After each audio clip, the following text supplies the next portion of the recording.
muchos de ustedes recordarán el caso de Nazón Joaquín García, líder de la iglesia La Luz del Mundo, quien podría pasar el resto de su vida tras las rejas si es hallado culpable, entre otros cargos, de abuso sexual de menores. Esta es la primera vez que escuchamos a sus abogados hablando de los temores de que García enfrente una cadena perpetua. Pero bueno, para analizar este tema tenemos con nosotros a Isaías Alvarado, periodista digital de Univisión Noticias. Isaías, muy buenas noches, gracias por acompañarnos. Hola, ¿qué tal? Muchas gracias por la invitación. Gracias a ti por estar aquí con nosotros. Y bueno, Isaías, me gustaría que nos dijeras qué ha dicho la Iglesia respecto a la posibilidad de que Nazón Joaquín pues sea condenado, como decíamos, a cadena perpetua.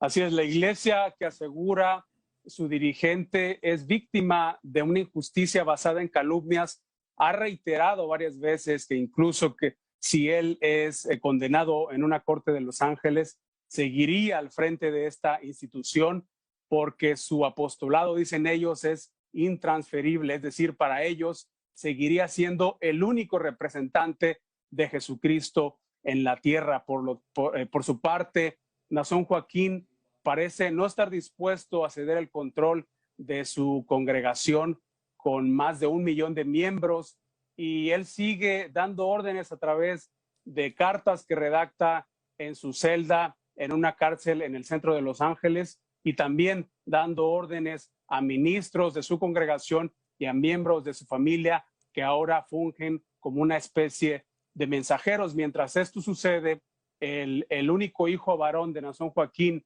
Adoraín Joaquín Zamora, ha tomado un rol cada vez más prominente dentro de la iglesia, y algunos dicen que se está preparando para tomar las riendas de la iglesia en caso de que su padre sea condenado en una corte, o por lo menos ser una especie de representante de él afuera de la cárcel. Cabe señalar que la fiscalía aún no ha dicho públicamente si buscaría que el líder de la iglesia, La Luz del Mundo, pase el resto de su vida tras las rejas. Sin embargo, hace casi 3 años, cuando hice una de las primeras historias sobre este caso, una fuente familiarizada con esta investigación me dijo que en ese momento la fiscalía sí estaba buscando la cadena perpetua para Nazón Joaquín. Isaías, y también sabemos que hay varias preocupaciones de la defensa del líder de La Luz del Mundo, precisamente sobre la selección del jurado y la forma como se podría realizar el juicio. ¿Cuáles son estas? Así es, los abogados defensores dicen que sería muy difícil elegir a un jurado sin prejuicios por tantos casos en contra de ministros religiosos relacionados con abuso sexual infantil, y también por el movimiento Me Too, según lo que dicen los abogados. Otro obstáculo es que no se revelarían ni los nombres de las 5 denunciantes ni del resto de los testigos que presenten en la corte los fiscales, tratando de alguna manera de protegerlos del acoso y de la presunta intimidación por parte de miembros de esta congregación. También es posible que este juicio se realice exigiendo a los testigos que usen un cubrebocas, lo que cubriría parcialmente sus rostros. Esos son lo que, según los abogados, son obstáculos para que el juicio de su cliente sea un juicio justo. Y hablando de este juicio, ¿cuánto tiempo se espera que dure? Así es, bueno, hasta ahora sigue programado para que inicie este 9 de mayo. Los fiscales y también la defensa esperan que dure alrededor de 8 semanas, incluso más. Antes de eso sería la selección del jurado, un proceso que quizás tarde una semana. Posteriormente veremos que desfilen los testigos que presentan los fiscales. Entre ellos se espera que esté Alondra Ocampo, que es considerada la principal cómplice de Nazón Joaquín y quien se declaró culpable de 3 cargos. También se espera que testifiquen al menos 6 agentes de la Fiscalía General de California y también exmiembros de la iglesia. Isaías, para las personas que se acaban de conectar con nosotros y que quizás no dominen este tema, recordemos que García se encuentra detenido en una cárcel de Los Ángeles desde el año 2019 y se ha declarado inocente de lo que la Fiscalía de California describe como una conspiración en la cual mujeres de su congregación pues reclutaron a niñas para que el pastor mexicano las abusara sexualmente. Me gustaría por eso saber qué ha pasado con las víctimas, qué se sabe de ellas.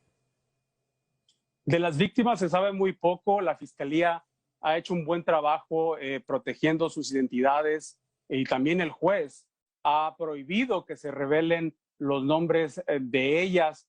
3 de ellas eran menores de edad cuando supuestamente fueron víctimas de este pastor. Las otras 2 son mujeres jóvenes, adultas, mexicanas. Ellas vinieron a Estados Unidos a través de acuerdos con la Fiscalía de California, no acuerdos, sino más bien con la ayuda de la Fiscalía de California para que se integraran a este caso.